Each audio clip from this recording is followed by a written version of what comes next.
Ulit. Hindi nakuhanan. Ito pa. 1, 2, 3, go!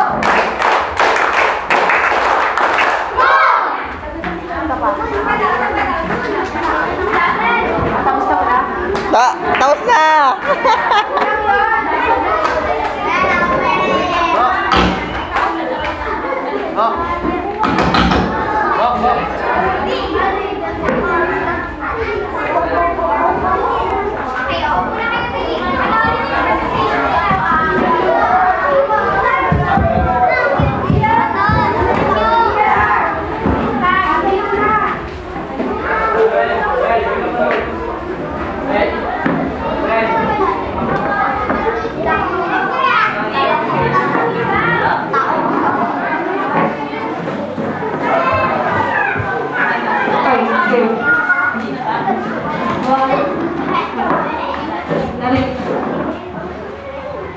Isang bata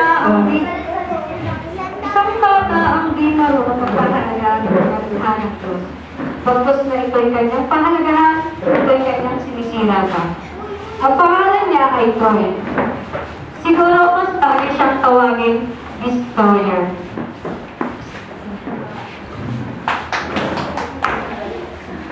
Anong klaseng litrato? Dapat dito sinisira eh. Ano silbi mo sa Earth? Ouch! Ouch! Tama na! Hindi ko na gusto ang ginagawa mo. Tumigil ka na! Ouch! Ouch! Tumigil ka na! Buti makalulat.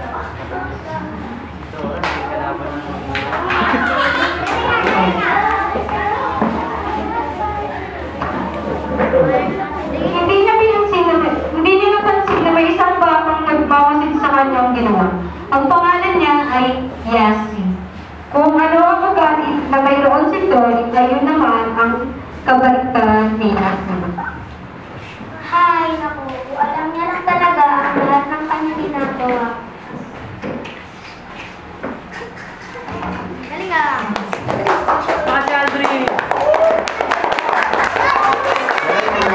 Naglakad si Troy at nakita niya ang bulaklak.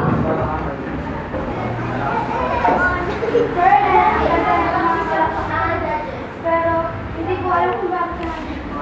Ito sinunukat sila. Wag! Wag! Alam ko na nakakaganda kami ng paligid mo.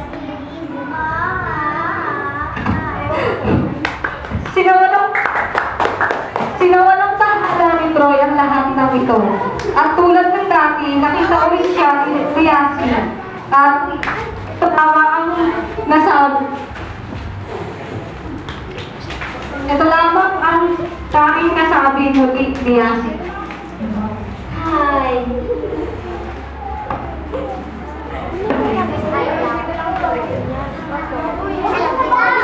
Nagulat si Troy at siya ay kumain. At habang siya'y kumakain, nagdakad-lakad siya at tapat siya sa dagat. Maraming nagayang dala niya at sigurado ay marami rin kalat sa kanyang dala. Ang dami ko ng kalat. Tingnan nyo. Bakit walang basurahan dito? Alam ko na. Tapo ko na lang kaya sa dagat. Para may pakinabang naman. Oh no. Ay! Ayan!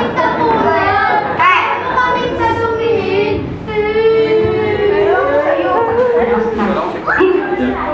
At araw-araw, ganun na lang ang ginagawa ni Troy. At hindi niya namalayan na nakatulog pala siya.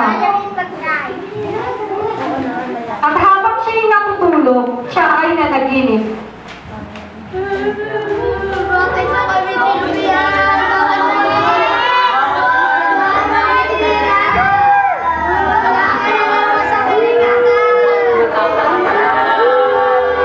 At sa kanyang pamungot, siya ay nagising. At siya'y takot na takot. Tulong! Tama na! Tulungan mo ako! Tulungan mo ako! Alam mo ba, matagal na ko pang binabantayan. Siguro ito na yung tamang oras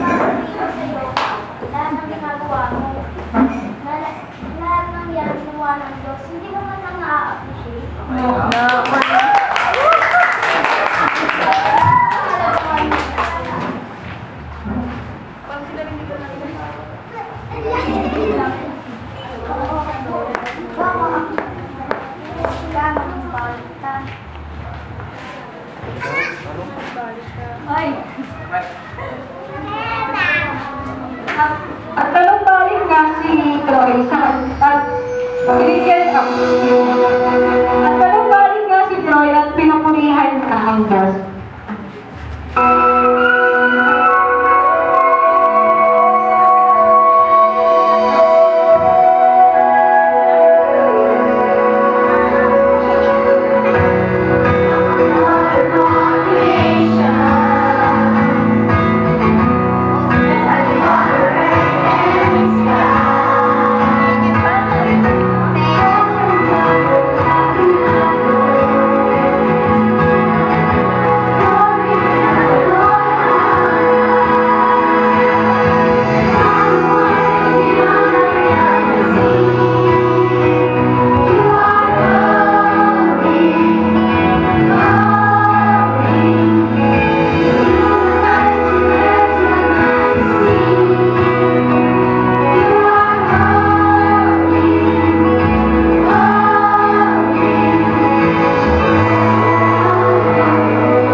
Thank you. Tapos na.